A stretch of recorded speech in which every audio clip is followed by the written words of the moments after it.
Olá a todos, sejam bem-vindos ao Tudo Bons Pastores. Isto é um podcast onde estamos aqui nós três homens, três pastores com responsabilidades diferentes, de gerações diferentes, mas também com muita coisa que nos une, aliás.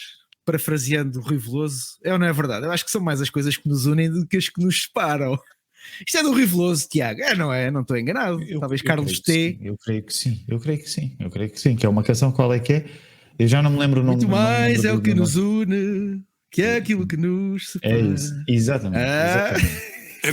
Embora essa frase já seja ouvida muitas vezes, eu simplesmente acho que eles fizeram aí uma coisa, um trocadilho qualquer. Deve ter sido o Carlos T. Está bem. O Carlos T fez assim uma apropriação. Bem, qual é o nosso objetivo com este Tudo Bons Pastores, numa clara reminiscência do Goodfellas, que em português o filme que se chamava Tudo Bons Rapazes? Nós vamos falar sobre a vida, a fé, a cabeça e o ministério sem truques. Essa é a ideia. Zero truques, cruamente, nuamente, falar sobre a vida. E eu tenho um painel residente, aliás, somos os três um painel residente absolutamente extraordinário. Carlos Cardoso. Espero que sim da minha parte. Hein? Eu não quero...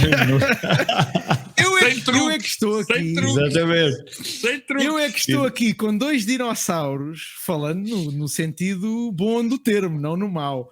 E é quase que até custa. Mas já agora vou só apresentar-nos aos três. Temos aqui no meio, porque no meio está a virtude, Carlos Cardoso, verdade. Que nós apelidamos carinhosamente Pastor Carlitos. Ele é o pastor-presidente da ICMAV, casado com a Nana e com o Bruno e a Ruth como filhos. No meu lado, aliás, no nosso lado direito, Tiago Cavaco, conhecido pastor-presidente da Igreja da Lapa, casado com a Ana Ruth. E os teus filhos têm que ir ver à minha cábula, que eu não consigo saber de cor, Tiago. São só mais dois que eu quero. Mas são mais dois do que eu consigo, o máximo são dois. O pai da Maria, da Marta, do Joaquim e do Caleb. E já agora, Carlitos, é o único de nós os três que tem uma página na Wikipédia. Eu não sei se vamos conseguir aguentar esta informação. Olha, é o único. Olha, em minha defesa, tenho a dizer, não fui eu que a criei, ok? Não fui eu que a criei. Mas contra mim, tenho de reconhecer que já lá fui corrigir algumas coisas. Informação que estava errada, exato. Enfim, já agora uma coisa vai acontecer de certeza aqui neste podcast, porque nas vezes que nós nos sentámos para falar sobre isto, divertimos-nos à brava e portanto de certeza que vamos nos divertir à brava a fazer aqui o podcast e pelo meio vamos falar de umas coisas sérias, pelo menos eu espero. E eu sou o Ruben Barradas. Ainda choramos, pá. Eu normalmente costumo chorar e já agora porque eu não disse isto, mas o Carlitos e o Tiago vai concordar comigo, é o melhor contador de histórias que eu conheço. Eu não conheço ninguém que conte histórias tão bem e que tenha tantas histórias como o Carlitos, mas de certeza que vamos ouvir muitas. Eu sou o Ruben Barradas, sou pastor na Hillsong Portugal, onde sirvo debaixo da liderança do pastor Mário Rui Boto. Sou casado com a Sara e tenho 2 filhos, e estes eu sei de cor, chamam-se Josué e Manuel. Se bem que às vezes troco-lhes os nomes. O que eu te vou dizer, olha, podes nos seguir a qualquer um de nós no Twitter e no Instagram, vou aparecer os handles aqui por baixo, somos boa gente, escrevemos lá coisas bonitas, não é verdade? Às vezes, tem dias. E este é um podcast e um videocast que tu podes acompanhar, não sei se estás a ver-nos ou a ouvir-nos, podes acompanhar no YouTube se nos estiveres a ver, ou em qualquer agregador de podcast se nos estiveres a ouvir, basta pesquisares por Tudo Bons Rapazes.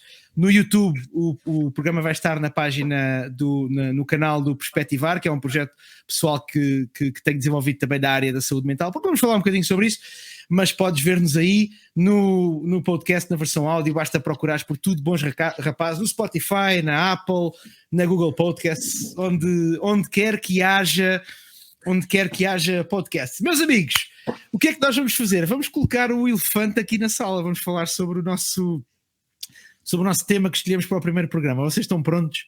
Vamos pôr aqui o elefante. Eu tenho que comprar aqui aquele peluche para trazer e para pôr aqui o elefante no meio da sala. O que é que vocês acham? Vamos arranjar um patrocínio, se calhar. Vamos aos chineses comprar um elefante. Vamos a isto, olhem. Hoje o que eu gostava de discutir, estou só a bater aqui no microfone, a ver se não estraga a gravação. O que eu gostava de discutir é uma coisa muito simples. Eu sei que é uma pergunta que as pessoas, às vezes mal e às vezes bem intencionadas, é uma pergunta que as pessoas fazem, que é como é que é possível que alguém que é pastor ou que é líder ou que é um líder espiritual tenha que resolver assuntos da sua mente, da sua vida? Como é que é possível? Não era suposto nós estarmos acima dessas coisas todas, não era suposto estarmos, como é que é dizer, a andar quase a 5 centímetros do chão. Carlitos, tu que és mais velho, de outra geração, apesar de teres esse ar jovem. Olha, essa é de facto uma das tensões que nós muitas vezes vivemos no ministério, entre aquilo que nós idealizamos e aquilo que depois temos que enfrentar na nossa vida real, não é? Até porque eu, quando entrei para o ministério, entrei muito novo, não é? Muito novo. E nas escolas de pensamento da qual eu venho, que era claramente denominacional, pentecostal, há um conceito, há um estereótipo que se criou a respeito do ministério, quase que da felicidade infalível, não é? E de facto, com o decorrer dos anos, eu fui percebendo que isso não está bem contado. São histórias para as crianças dormirem e para são histórias para as crianças dormirem, assim como eu ouvi muitas histórias do lobo mau, dos 3 porquinhos, certo? E depois, é um bocado, E depois, no decorrer do ministério, não é?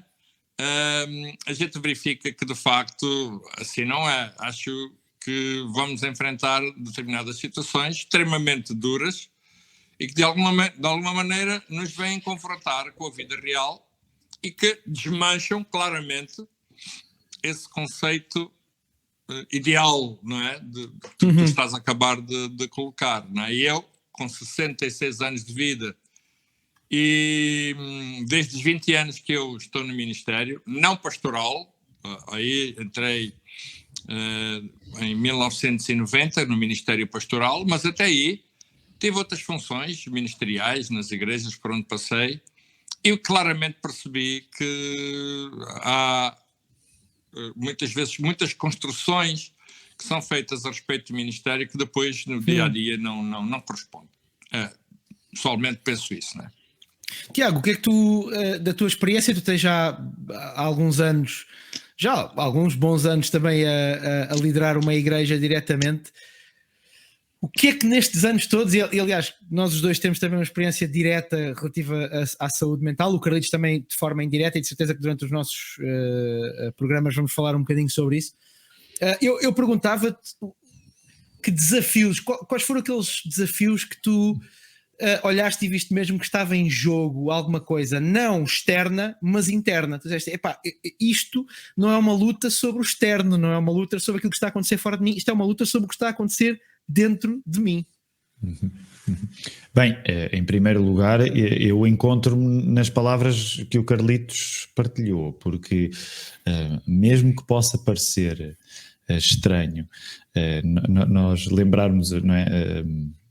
Temos o termo de referência como histórias da carochinha, mas de facto nós chegamos à conclusão, como o Carlitos disse, que esta ideia de a fé corresponder a uma felicidade constante é de facto uma história da carochinha, É verdade, sabem, uma das coisas que é especial neste encontro a 3, para mim, é que nós também trazemos connosco a riqueza daquilo que nos une, como tu dizias, Ruben, logo ao começo, mas também há algumas das coisas que são distintas no meio evangélico, depois há diferenças. E eu ouvia o Carlitos e uma das coisas que eu estava a pensar quando o ouvia é que, por um lado, na minha tradição batista, provavelmente a ênfase não é tão grande, quero ser cuidadoso com isto, porque eu sei que um crente pentecostal não parte do princípio que a vida vai ser feliz, mas talvez num ambiente mais pentecostal este equívoco ainda se possa insinuar mais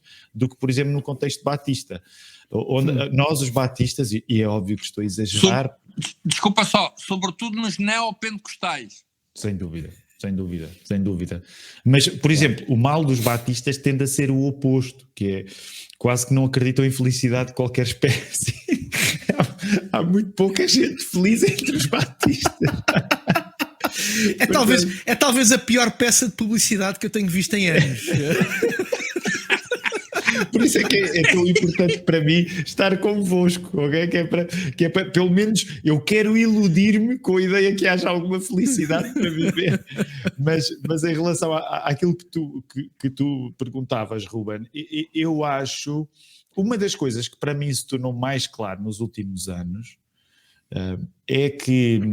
Reparem, são coisas que de facto a palavra já diz, e nós vou usar o pior enquadramento possível, que é chamar-nos a nós de profissionais de religião, e nenhum de nós gosta de se apresentar com essa credencial. Mas vamos usá-la, só nem que seja por jogo. Nós, como profissionais da religião, no fundo nós sabemos isto, que estamos habituados a acompanhar pessoas que vivem em momentos muito difíceis, em crises profundas internas, e sabemos que isso nos pode tocar. Abrimos as páginas da Bíblia. Há um escrito que para mim sempre ficou, sempre me impressionou, que é a última carta que Paulo escreve, a segunda carta que ele escreve a Timóteo. E é uma carta, não é? Que quando nós lemos, ela até é uma carta, vamos dizer assim, até sombria, e deixem-me, eu quero ser o primeiro pastor a citar um versículo da Bíblia, ok? Nesta conversa. E deixem-me só citar, começar por dizer, porque ele, logo no primeiro capítulo, ele diz assim: não te envergonhes, portanto, o testemunho do nosso Senhor, nem do seu encarcerado, que sou eu, porque ele estava preso. Pelo contrário, participa comigo dos sofrimentos a favor do Evangelho, segundo o poder de Deus. Pronto, isto para dizer o quê? Se esta é a última coisa que o apóstolo Paulo escreveu, ela não é propriamente uma coisa muito animadora. Portanto, nós sabemos, como profissionais da religião, que quando abrimos a palavra não esconde que esta vida é também um vale de lágrimas. No entanto, eu acho que na nossa imaturidade, na nossa juventude, pelo menos agora falo por mim, achamos que se calhar isto vai tocar aos outros, a quem nós somos chamados a ajudar, mas não estamos habituados a pensar em nós como as almas que destacadamente se calhar vão experimentar este sofrimento de uma maneira especial. E no fundo essa surpresa, Ruben, que tu trazes, de facto, então, mas será que pastores... Como é que o pastor sofre? O pastor não pode sofrer, o pastor tem de ser a pessoa mais firme do sofrimento que não atravessa pelo facto de ter Jesus. Mas às vezes é precisamente o contrário, usando também aquela expressão que o apóstolo Paulo usou: nós somos o espetáculo do mundo, e às vezes somos o pior filme que existe, porque o sofrimento vai tocar-nos a nós de uma maneira que é ainda mais, de certa maneira, mais intensa, porque se calhar alimentámos a presunção de que por estarmos a fazer o trabalho de Deus, não íamos passar pelos momentos em que parece que Deus não está connosco. E quando isso nos acontece, é uma surpresa incrível. É um bocado aquilo que tu disseste agora, acho que é de uma importância extrema, porque nós temos eu acho que isto também tem um bocadinho a ver com tirando um bocadinho do contexto da religião, isto tem um bocadinho a ver com a ideia filosófica de felicidade que se criou no século XX, que não havia antes do século XX, a verdade é esta. Em que, especialmente agora nos últimos 20 anos, que era nas décadas de 80 e 90, fruto de um mundo maioritariamente em paz, e por aí fora, criou-se a ideia de que a felicidade é uma ausência de tribulação, ou uma ausência de oposição, e por aí fora. Isso, historicamente, não tem nenhum apego, não tem, quer dizer, olhando para a história, a felicidade nunca foi isso, e é possível, é por isso que as gerações antes de nós foram felizes, dentro e fora da igreja. Mas aquilo que tu falavas agora, e isso faz lembrar muito do próprio Jesus. Tu falaste de Paulo, foste o primeiro a mencionar Paulo, eu sou o primeiro, e a Bíblia, eu sou o primeiro a mencionar Jesus, portanto essa medalha fica para mim. Ganhaste. Está ganho.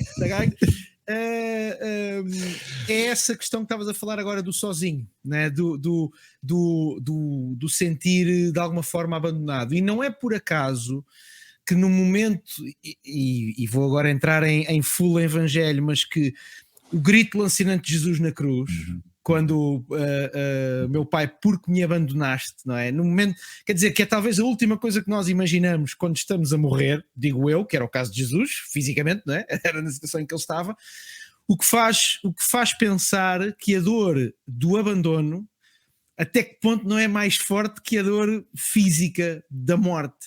E é muito interessante, porque se nós olharmos, e eu tenho tido a oportunidade desde que assumi publicamente que tinha passado pelo esgotamento, tenho falado com alguns pastores e com alguns amigos que trabalham no ministério, e muitos deles, e o Carlitos está aqui, e certamente que ele ainda fala com muito mais gente do que eu neste contexto, que uma das grandes questões e uma das grandes coisas que se levanta é os pastores, os líderes que caminham sozinhos, que estão sozinhos, por alguma razão, não têm pessoas com eles no ministério, não têm amigos à volta, não criaram essa rede ou não encontraram essa rede.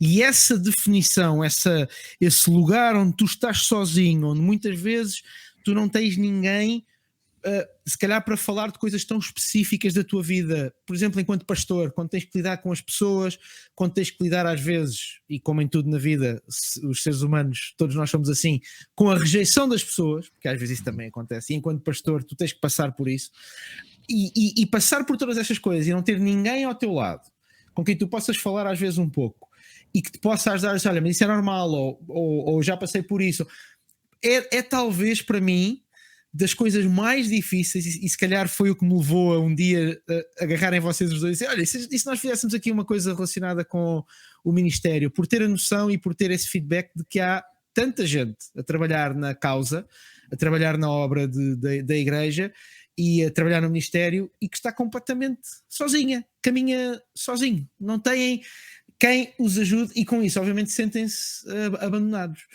E essa para mim é talvez uma das coisas mais difíceis de entender no contexto de igreja, porque a nossa igreja, e a igreja inclui o pastor obviamente, devia ser uma família muitas vezes, devia ser um lugar de comunidade e um porto de abrigo, mas claro, como nós não somos perfeitos, pelo menos eu não sou, o Carlitos eu sei que está lá muito perto, já falta muito pouco, mas nós não somos perfeitos. Acabamos por criar comunidades onde muitas vezes quem as lidera, quem as dirige, acaba por se sentir um bocadinho sozinho. E eu vou lançar esta pergunta para cima da mesa, o que é que, e eu não sei, Carlitos, Tiago, se algum de vocês já se sentiu assim, mas o que é que numa circunstância destas nós podemos fazer? Como é que nós podemos sair deste lugar de abandono, ou de solidão, ou de, olha, não tenho ninguém para caminhar comigo? Yeah. Olha, essa é uma pergunta interessante, mas deixa-me só fazer aqui, voltar um bocadinho atrás. Eu, enquanto pastor, uma das maiores lutas que eu travo é com a felicidade. É um inimigo de caraças comigo. Certo? Certo? Porque ainda hoje eu não sei o que é felicidade. Eu vejo tanta gente feliz, certo, no ministério, etc., que eu, quando me comparo a eles, eu digo assim, eu devo ser um miserável, um desgraçado, abandonado, de certeza. Tanta gente feliz aí, tanta gente feliz, é feliz em tudo, é feliz no ministério, é feliz no casamento, é feliz com os filhos, é feliz com a vida financeira, feliz com tudo. Caraças, eu devo estar a jogar num outro estádio de futebol, com certeza. Devo estar aí em algum outro lado. Agora, o pior é que as pessoas que eu pastorei, sobretudo muitas vezes casais, têm crises conjugais e vêm ter comigo às vezes apresentar-me uma razão para divórcio, e a razão é porque não sou feliz. E às vezes eu pergunto assim, mas onde é que está escrito que um gajo, para casar, tem que ser feliz? Certo? Essa é uma premissa errada.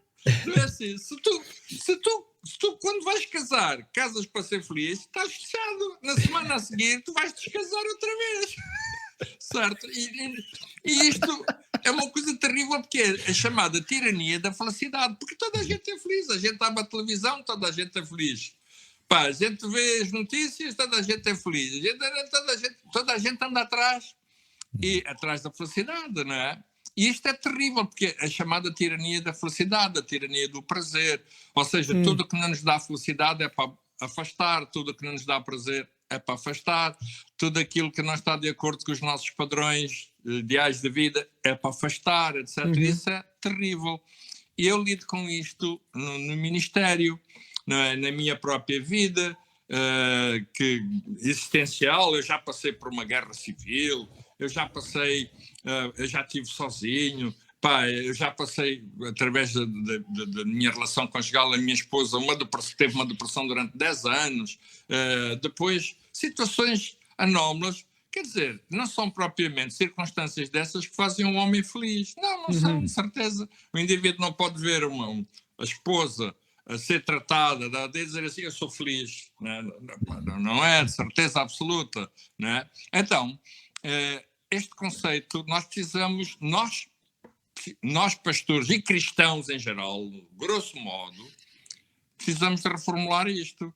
Precisamos de perceber, em primeiro lugar, se este conceito de felicidade, por exemplo, está de acordo com o conceito de felicidade que Jesus fala nas bem-aventuranças. Bem-aventurado, a palavra bem-aventurado e feliz. Porque se nós formos entrar aí nas bem-aventuranças, então vou-vos dizer, ninguém é feliz. Ninguém é feliz. Porque aquilo vai mexer muito com o nosso conceito de felicidade, com o nosso padrão, não é? Aquela nossa caixinha que temos de felicidade, que mexe, de facto, as bem-aventuranças mexem muito connosco, não é? E isso altera um pouco esse conceito, porque as bem-aventuranças, de facto, falam muito do nosso sentido existencial, de propósito, da nossa relação no reino. Alguém disse, acho que foi Martin Lloyd-Jones, que disse que as bem-aventuranças são a constituição, digamos, do reino de Deus. E, de facto, digamos que este é o princípio, a lista, encontramos os princípios da felicidade, e não aqueles que nós herdamos da cultura grega, não é? E dos conceitos hedonistas do prazer e da felicidade, porque se entrarmos por aí, não temos muito para andar. Aliás, olhamos para ao nosso lado e verificamos isso. Não sei se fugi à questão. Fugiste um bocado, mas está ótimo. Estamos a falar de felicidade, vamos embora. É ouro. Carlitos, se o podcast terminar aqui, já está ganho. Não. Já ninguém me convida para ir pregar às igrejas, já estou a ver. Pelo contrário. Digas isso, Carlitos. Olha que é o contrário.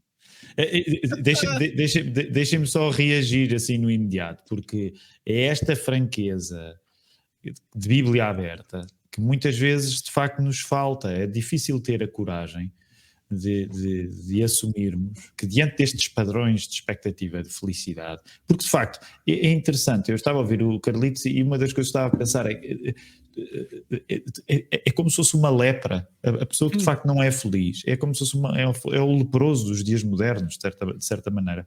E como tu estavas a dizer, Carlitos, quando a gente vai para a visão de felicidade de Jesus, do reino dele, a rigor, de facto, quem é que pode dizer, de acordo com a definição do Nosso Senhor, epá, eu sou feliz? A felicidade torna-se mais um treino, não é? Não é um emblema com que nós andamos a exibir, epá, eu sou feliz. Pelo contrário, torna-se uma razão de, epá, eu quero ser feliz, mas só de pensar nas implicações da felicidade, como Jesus as coloca, eu até tenho medo de ser feliz, não é? E, portanto, é isso, Carlitos, estás a dizer. Nós até temos medo de ser felizes. A primeira bem-aventurança vai logo para a humildade. Eu não sei como é que vocês são, mas eu não nasci humilde e o meu instinto não é nada humilde. É uma luta diária, sem dúvida nenhuma. Agora, Tiago, já reparaste que as bem-aventuranças, eu agora até fui buscar aqui na versão a mensagem que eu tenho aqui, e eu gosto bastante das bem-aventuranças na versão a mensagem, porque são muito cruas, mas é o que estavas a dizer, estamos a falar de humildade, de perda, de perseguição, e entre várias coisas que Jesus diz, abençoados são, ou sortudos, vou usar a palavra ventura, né, de onde vem a bem-aventurança, abençoados, felizes, aqueles que têm ou que passam por tudo isto.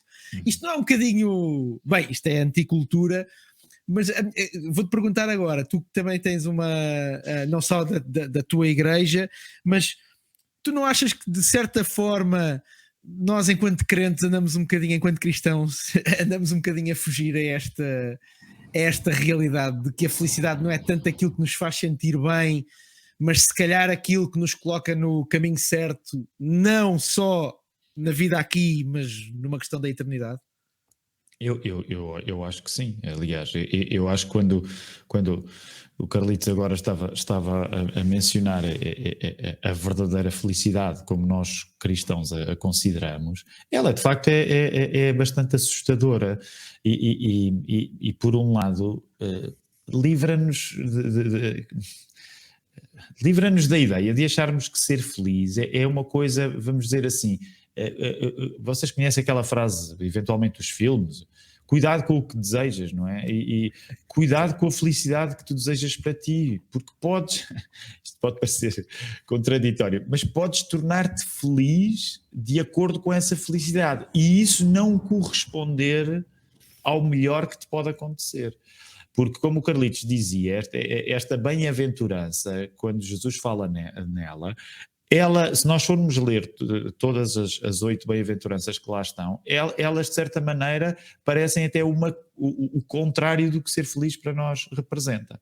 Agora, por exemplo, tentando ilustrar isto, porque tu também tinhas feito essa pergunta, Ruben, e eu acho que pode ser uma maneira de demonstrar, porque tu tinhas falado na questão por exemplo, da solidão, como é que nós não vivemos isto sozinho. E eu acho que isso pode ser uma boa ilustração deste princípio da felicidade de acordo com Jesus que o Carlitos mencionava, que é, por exemplo, uma das coisas que eu tenho compreendido à medida que os anos passam, como pastor, é que, bem, eu acredito, com a Bíblia aberta, eu acredito para já que o valor de ser pastor é não dever ser pastor sozinho.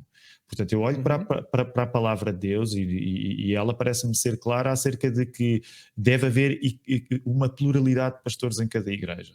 O que, infelizmente, não é a realidade maioritária, por exemplo, da minha denominação. Os batistas em Portugal, geralmente os pastores estão sozinhos. E eu acredito que essa solidão não é um valor bíblico, porque quando o termo pastores aparece para cada igreja, ele aparece no plural. Portanto, deve haver uma equipa. E aí deixem-me dizer, porque esta é uma das coisas que eu gosto nestas nossas conversas. Estou a pensar, mesmo tu na tua experiência da Hillsong, Ruben, Carlitos, tu na experiência da ICMAV, nesse sentido vocês vão à frente da maior parte dos pastores batistas que estão sozinhos, no sentido em que geralmente as vossas igrejas são conhecidas por terem equipas de pastores e não apenas um pastor. E uma das coisas que eu compreendi é que a equipa de pastores que tenho, hoje sou eu, o Filipe e o Mark, estes homens foram valiosos a fazerem-me caminhar na direção de uma felicidade de acordo com o reino de Deus, que é sofrida, que era eu saber que podia, na dificuldade, estar diante deles, e eu lembro alguns dos momentos das nossas reuniões de presbitério, geralmente são às quintas-feiras, que é um dia um bocado exigente, porque é um dia de que nós temos a reunião de oração à noite. Eu lembro-me, por exemplo, meus irmãos, eu lembro-me de momentos em que o Filipe e o Mark, na altura havia outra pessoa no presbitério, que era o Ricardo também, mas houve momentos em que eles apenas eram as pessoas que me ouviam chorar. Não é? E este caminho, não é, do sofrimento, de assumirmos o sofrimento, e eles não tinham soluções imediatas, eles não tinham nenhum milagre na hora que me livrasse do sofrimento que eu estava a atravessar, mas o facto de eu ter vivido este sofrimento, nunca abandonado por Jesus, aliás, essa é uma coisa bonita nas palavras que estavas a dizer, Ruben, porque o abandonado Jesus, aquele que se sente abandonado na cruz, é aquele que nunca nos abandona, e isso foi uma coisa que eu compreendi melhor nestes últimos anos de maior dificuldade. E por causa desta pessoa que se sente abandonada, Jesus nunca nos abandonar, a comunidade que o segue serve para se acompanhar uns aos outros. E por isso, nestes homens que fazem parte da equipa pastoral da minha igreja, eu agradeço a companhia, que era eles simplesmente estarem ao meu lado como Jesus estava. E às vezes não há nada muito superior a isso. Não há, como os americanos dizem, não há nenhum silver lining, não há nenhuma nenhuma coisa, não há nenhum bónus, mas essa companhia é parte da cura, é parte de uma felicidade doída, mas que Jesus prometeu para nós. Sim, deixa-me só dizer aqui uma coisa que eu penso que poderá ser importante. Eu, pela minha maneira de ser, que sou uma pessoa extrovertida, eu faço amigos facilmente. Eu lembro quando eu era professor de Educação Física, antes de ser pastor, eu já fui professor, que eu não faço parte daqueles pastores que saíram diretamente do seminário para o pastorado, não. Isto é uma boca para alguém. Eu estive a dar aulas, depois fui para o seminário, do seminário fui para a tropa, que grande seminário que eu tive aí, fui cumprir o serviço militar, depois fui outra vez dar aulas e só depois é que fui para o ministério. Portanto, fiz quase aqui um percurso um pouco contrário a muitos. Mas, como eu dizia, pela minha maneira de ser, eu sou uma pessoa que facilmente sou relacionável. Onde eu vá, facilmente eu estabeleço relacionamentos de amizade, conexões, fácil, correto? E no ministério tenho bons amigos, muito bons amigos, tenho mesmo bons amigos aqui na igreja, na minha equipa, tenho bons amigos. Nesse sentido, eu nunca me vou poder queixar. Graças a Deus que eu tenho bons amigos. A questão não é essa. A questão para mim é, no ministério, houve alturas em que eu, desculpe, se calhar vou chocar aqui algumas pessoas que nos estejam a ouvir, não a vocês, como é lógico, mas algumas pessoas que nos estejam a ouvir ou que nos vão ouvir. Mas houve alturas que, tal como Jesus, e não me estou a querer comparar com Jesus, longe disso, eu senti-me abandonado por Deus. Confesso que me senti abandonado por Deus. Houve alturas que eu perguntei a Deus, mas tu estás aonde? Tu estás a perceber o que eu estou até aqui a passar? Espera tu. Foste tu que me chamaste? Tu chamaste-me, trouxeste-me para aqui e agora deixas-me para aqui? Espera lá, onde é que tu estás? Ora, isto não é justo. Isto não pode estar a acontecer comigo. Eu que deixei de ser professor para vir para o ministério e tu agora aqui, no meio desta situação difícil, tu abandonas-me. Não eram os amigos estavam todos comigo. O problema era que Deus não... Atenção, o sentimento que eu tinha é que Deus me tinha abandonado. Correto? Eu ia à Bíblia, eu lia a Bíblia toda, várias vezes por dia, eu como bom pentecostal citava os versículos todos, mas quanto mais eu citava os versículos todos, mais abandonado eu me sentia. Deixei de citar. Desististe. Então fiquei apenas com a convicção de fé, certo? Aquela convicção de fé que tem a ver com aquela chamada íntima que nós temos, que Deus trouxe desde o início. Fiquei com isso. Não, espera aí, Carlitos, mantém-te neste propósito. Tu estás aqui por alguma razão. Não é? Ou seja, o que eu procurei, de alguma maneira, perceber é que às vezes não é nas circunstâncias que Deus vai depois aparecer, enviar um anjo, um arcanjo ou alguém para falar contigo de uma maneira especial, e nós pentecostais temos muito disso. Procuramos sinais, procuramos evidências, né, de que Deus falou connosco. Olha, eu nessas alturas, eu não consigo. Nunca vi nenhum arcanjo, nunca vi nenhum anjo, nunca tive nenhuma visão, nunca tive nenhum sonho. Não é? Aquilo que muito comumente os pentecostais e os carismáticos têm, eu não tive. Agora, o facto é que eu tive convicções profundas desde o início da minha fé de que, de facto, aquilo que eu estava a fazer era dotado de um propósito maior na minha vida. E sim, esse propósito maior permanece e sempre me ajudou a caminhar para fazer aquilo que, de facto, eu faço e da qual eu gosto. Né? Que fique claro que eu gosto muito de fazer aquilo que faço, mas tem a ver com esse propósito maior que Deus me chamou desde o início, desde o momento em que eu me converti há 45 anos, que eu tenho esse propósito maior, e é isso que me mantém até os dias de hoje, nesse propósito firme e maior do que nós próprios, maior que a minha própria vida. É por aqui. Acabei de descobrir que o Carlitos tem mais anos de cristão do que eu de vida, e acho que tu também, Tiago. está ela por ela. Este é o ano que, se Deus quiser, eu farei 45 anos. Ruben, mas dá-me aí permissão só para eu fazer uma pergunta ao Carlitos. Carlitos, deixa-me fazer-te uma pergunta.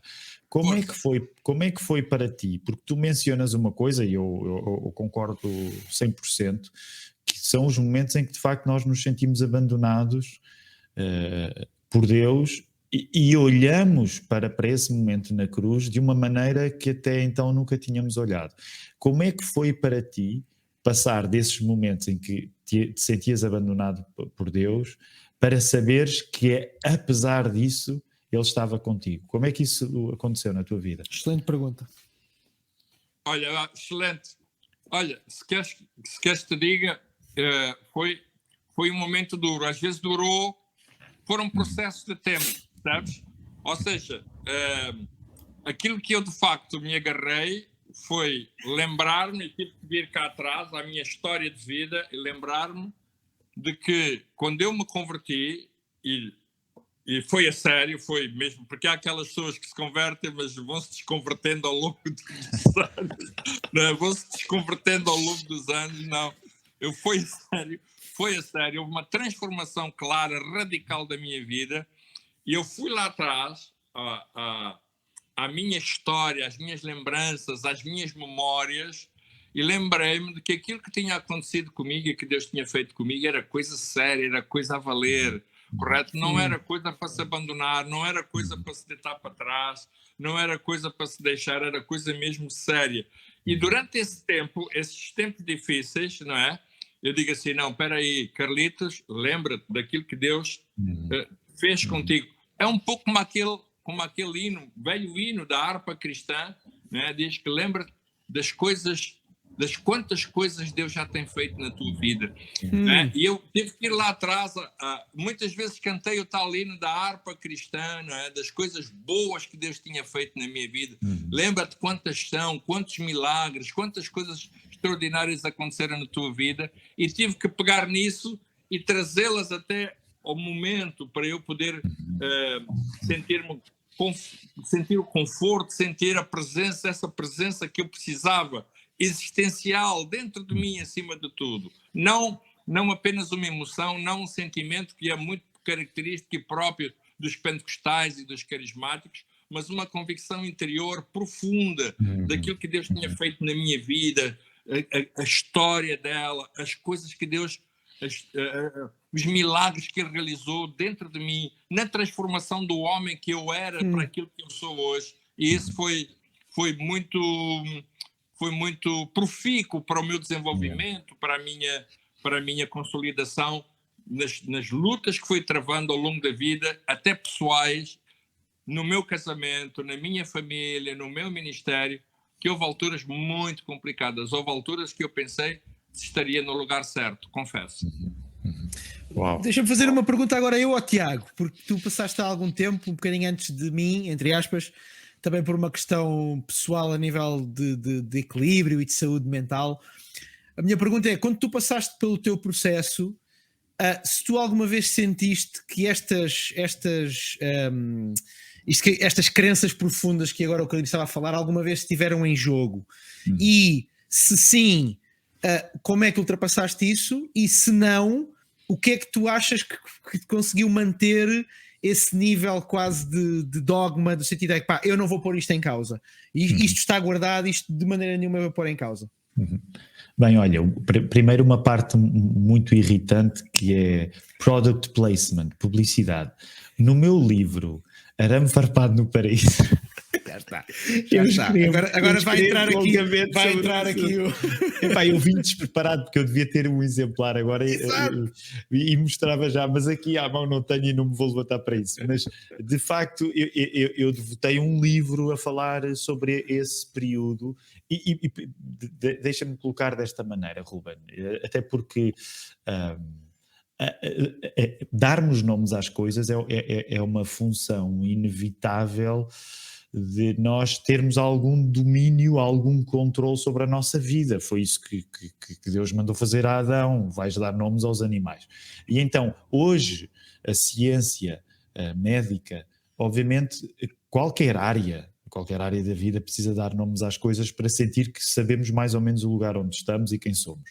Então a ciência médica chama-lhe depressão, burnout, sei lá, que outros nomes, esgotamento. Esgotamento, por aí fora. E eu acho que há pertinência em usar esses nomes. Portanto, eu no passado tinha alguma má vontade contra aquilo que me parecia um abuso no uso destas expressões.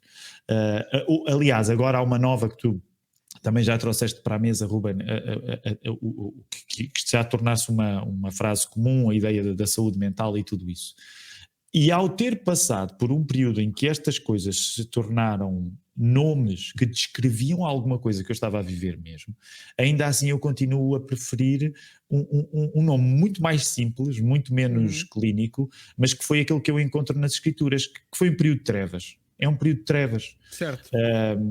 Uma das coisas, por exemplo, que eu aprendi, é muito interessante, o Carlitos estava a dizer uma coisa que é sempre isto que nós jogamos na nossa vida como cristãos, que é a nossa relação com o texto. E há alturas tão difíceis que a nossa relação com o texto bíblico, ela é questionada, colocada de pernas para o ar. O Carlitos dizia, eu sabia os versos, dizia-os, mas eles não surtiam o efeito, deixei de os dizer naquela altura.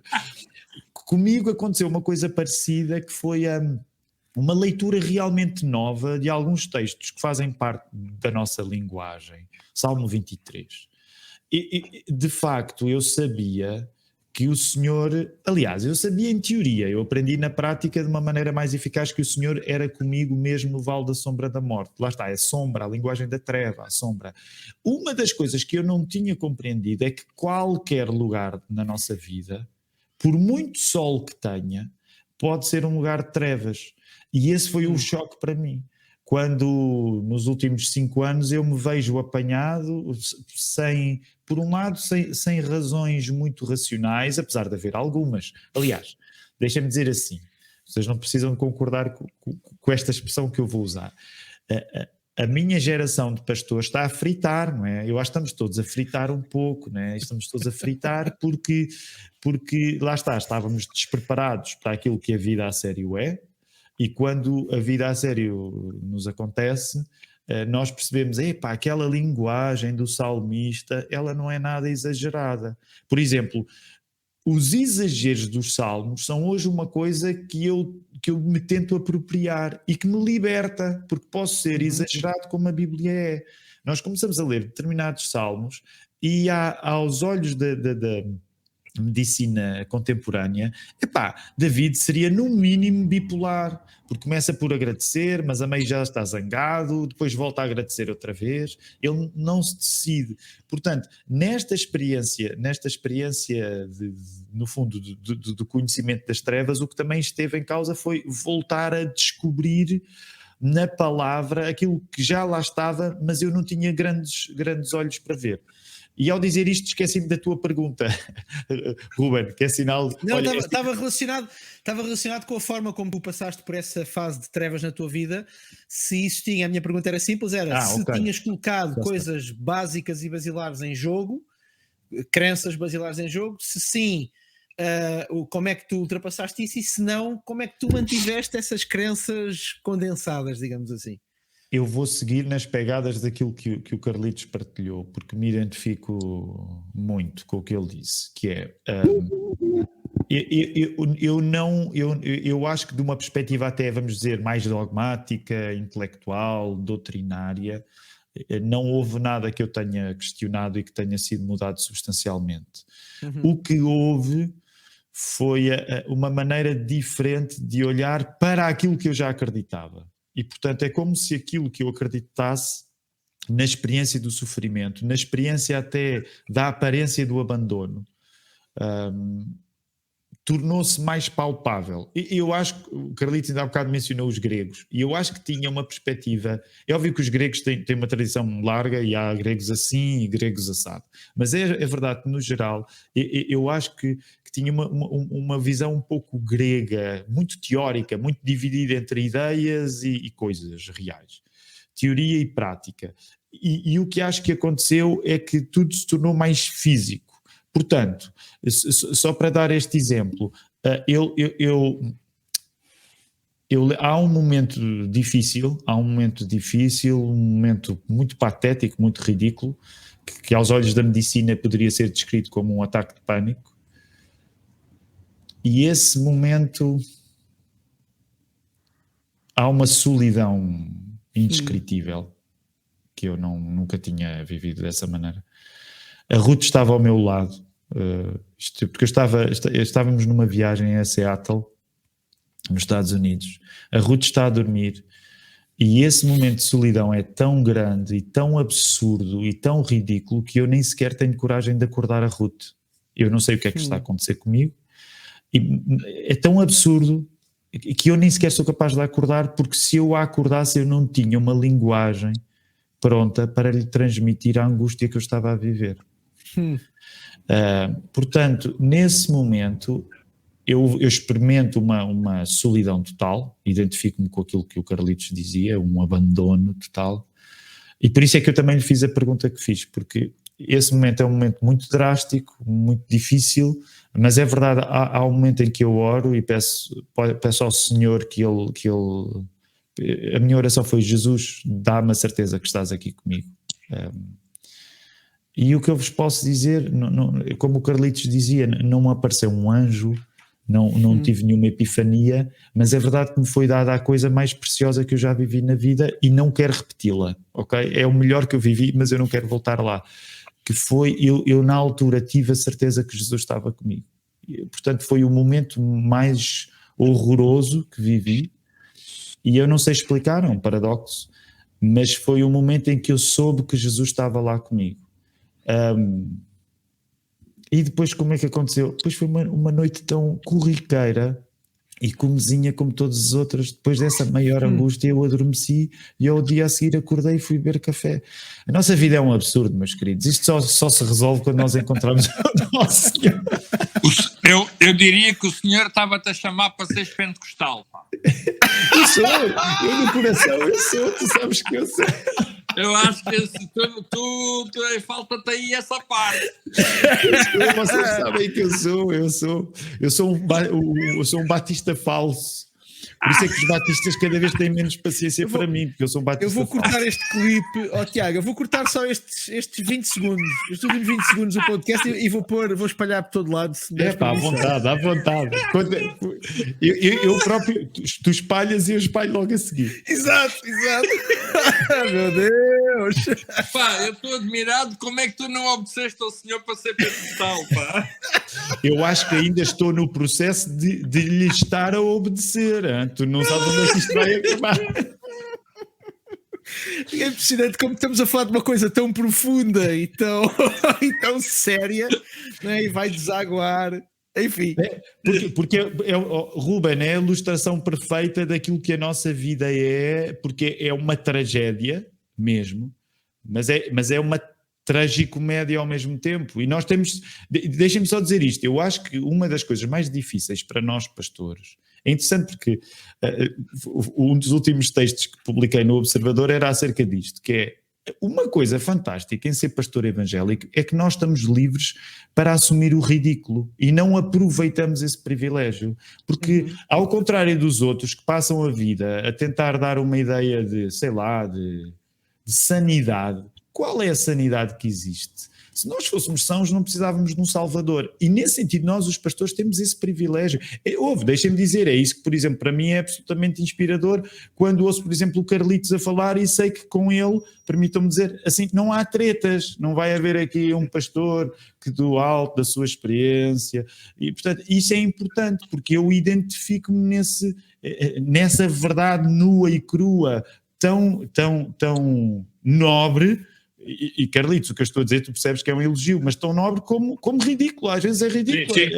Sim. Exato. É isso. Eu acho que é o que torna o Carlitos. Houve alturas na minha vida ministerial e na minha vida pessoal que me senti, é como tu dizes, Tiago, ridículo mesmo. Senti-me ridículo, não é? Pá, eu às vezes dizia assim, mas eu estou a fazer uma figura ridícula, não é? estou a fazer uma figura, eu às vezes olho para trás e digo assim, eu fui ridículo, houve coisas que eu fiz, eu só vos vou contar a vocês, mas quando estivermos sentados, mas era ridículo, ridículo, eu digo assim, Carlitos, como é que tu...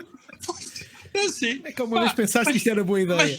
Mas fazem parte, é verdade, do nosso dia-a-dia, da nossa realidade, do nosso crescimento, fazem parte, sem dúvida nenhuma. Né? Nós não podemos separar o Ministério dessa parte que está misturada com o ridículo. Não é? Não podemos. Tiago, não sei se é a tua opinião, eu sou o mais novo dos três, é um descarregar de pressão ouvir alguém com a vida do Carlitos dizer isto. Porque eu acho que desde que nós crescemos, desde os tempos de escola, em que começamos a ser sociais, uma das grandes lutas que nós temos é exatamente esta de evitar ser ridículo. E eu já fui aprendendo isso um bocadinho com os meus 37, quase 38 anos, mas é bom ouvir alguém com muito mais experiência a dizer assim, esquece, vais ser ridículo muitas vezes na tua vida, vai haver coisas que tu vais fazer, vais olhar para trás e vais dizer como é que foi possível tu algum dia achares que aquilo era boa ideia. E eu acho que este e nós estamos quase a terminar, que isto já vamos perto da hora. Mas eu acho que esta é talvez das coisas que, enquanto pastores ou enquanto cristãos, acho que não é só dos pastores, acho que dos cristãos em geral, nós às vezes levamos um bocadinho. O que eu vou dizer é um clichê absoluto, mas eu acho que é verdadeiro. Nós levamos-nos, muitas vezes, demasiado a sério. Nós levamos-nos demasiado a sério. A sério. Nós colocamos um peso de seriedade que às vezes não tem nada a ver com coerência, mas de gravidade nas coisas que muitas vezes torna a nossa vida uma autêntica panela de pressão. E a necessidade de parecermos, às vezes não somos, mas queremos parecer alguma coisa, porque achamos que isso vai ser bom para a nossa vida, para a nossa posição, para o nosso pastorado, para o nosso trabalho. E levamos-nos tão a sério, colocamos tanta autojustificação e tanta... que muitas vezes isso redunda num esquecimento de que nós, e eu gosto do Tiago porque ele muitas vezes diz, gosto de o ler porque ele muitas vezes é o primeiro a dizer isto, e colocamos-nos num lugar onde a determinada altura nós começamos a pensar, é verdade, Deus é bom, a sua graça está sobre mim, mas eu também não sou mau de todo.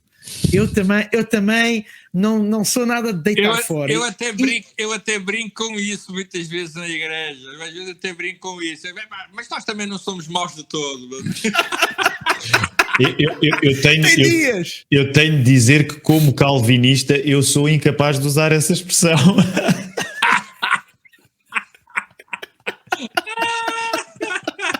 Não uses, eu não quero que tu sejas expulso. É melhor não usar. Eu não quero que tu sejas expulso da convenção.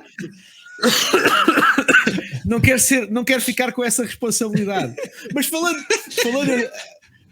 a verdade é que isto depois acrescenta uma pressão à nossa vida, porque temos que ser um modelo de perfeição na família, na pregação, no ministério, no dia-a-dia. E eu vou contar aqui uma história muito, muito rápida. Eu jogo futebol de 11 numa equipa, com muita malta de fora da igreja, e quando eu cheguei à equipa toda a gente sabia que eu era pastor e trabalhava na igreja, e eu vou-vos contar, isto é uma falha minha pessoal, mas eu vou contar, eu vou torná-la pública, e como eles me conheciam de outras da igreja, muitos deles não sendo, eu tinha muito cuidado ao início, mas uma coisa muito difícil, não sei se algum de vocês já jogou à bola, é jogar futebol sem dizer palavras menos próprias.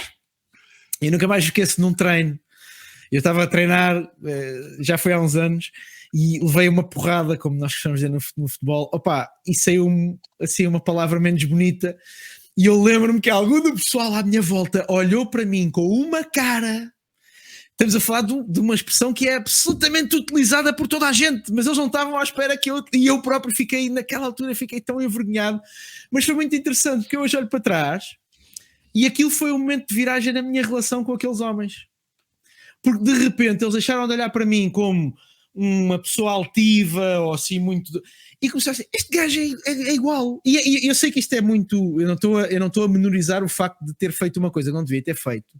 Mas lá está, isto é uma prova de que às vezes as pessoas também que estão à nossa volta gostavam de ver um bocadinho mais, se calhar aquilo que nós estamos a mostrar aqui, que é, nós somos seres humanos, somos homens, não somos 100% coerentes, temos incoerências na nossa vida, temos incoerências nas nossas palavras, e às vezes fazemos coisas das quais não nos orgulhamos e olhamos para trás e dizemos assim, pá, olha, está feito, eu não tenho a fazer, eu sou humano, então, mas e tu pregas e tu vai, opa, sim, e sou humano e tenho falhas e gostava de não ter, mas é o que eu sou. E eu acho que se nós todos tivéssemos não é uma consciência no sentido de libertar isso e começarmos a fazer tudo, nada disso, mas tivemos a consciência da nossa humanidade, da nossa falibilidade, de que somos falíveis completamente, ao mesmo tempo acabaríamos por estar mais próximos das pessoas que queremos alcançar e das pessoas com quem nós partilhamos vida dentro e fora do contexto da igreja, que às vezes olham para nós e têm até alguma dificuldade em chegar perto de nós porque acham, lá está, que nós andamos 5 centímetros acima do chão, e eu não sei quanto a vocês, mas isso em relação a mim está bastante longe de ser a realidade, porque eu chatei-me com os meus filhos, chatei-me com a minha mulher, às vezes chatei-me com a minha vida, às vezes tenho dúvidas na minha fé, e eu sei que às vezes não é fácil, mas a verdade é que todos nós passamos por alturas dessas, e passamos por alturas, como dizia o Tiago, ou dizias tu, Carlitos, há bocadinho, em que nós olhamos assim, mas onde é que está Deus? Eu passei por isso quando foi o meu esgotamento. Foi, onde é que está Deus? E de me perguntar, mas será que aquilo que eu estou a viver é verdade? Será que a minha fé é mesmo verdadeira? Será que aquilo em que eu creio é mesmo verdadeiro? Porque eu fui a um lugar escuro e fundo e perceber isso, e perceber que é absolutamente normal na nossa humanidade nós fazemos estas perguntas, nós colocamos estas coisas em cima da mesa, e eu acho, até vou mais longe, é a minha opinião, e eu acho que faz parte, e eu acho que em algum momento da vida todos nós devemos colocar estas coisas em cima da mesa, porque a dúvida, isto é como a ciência, a dúvida é o princípio da evolução da ciência, e eu acho que na nossa fé a dúvida é o princípio, é o início de nós fortalecemos a nossa fé e fortalecemos a nossa crença, e isso vale para uma pessoa que se converteu ontem, como vale para, na minha opinião, para quem tem anos e anos de cristão, de ministério, de pastorado, whatever, e por aí fora. Quando tu falavas na questão da dúvida, nós hoje colocamos na palavra dúvida uma coisa que eu até acho que ainda é mais certeiro na palavra recordar, na memória e no exemplo que o Carlitos deu. Porque é que a memória é um órgão espiritual para os judeus? E vemos isso ao longo de toda a Bíblia, no Velho Testamento em particular, o lembra-te, porque de certa maneira aquilo que nós como modernos atribuímos à dúvida como processo científico de conhecimento, os judeus sabiam que estava em nós recordarmos aquilo que Deus tinha feito.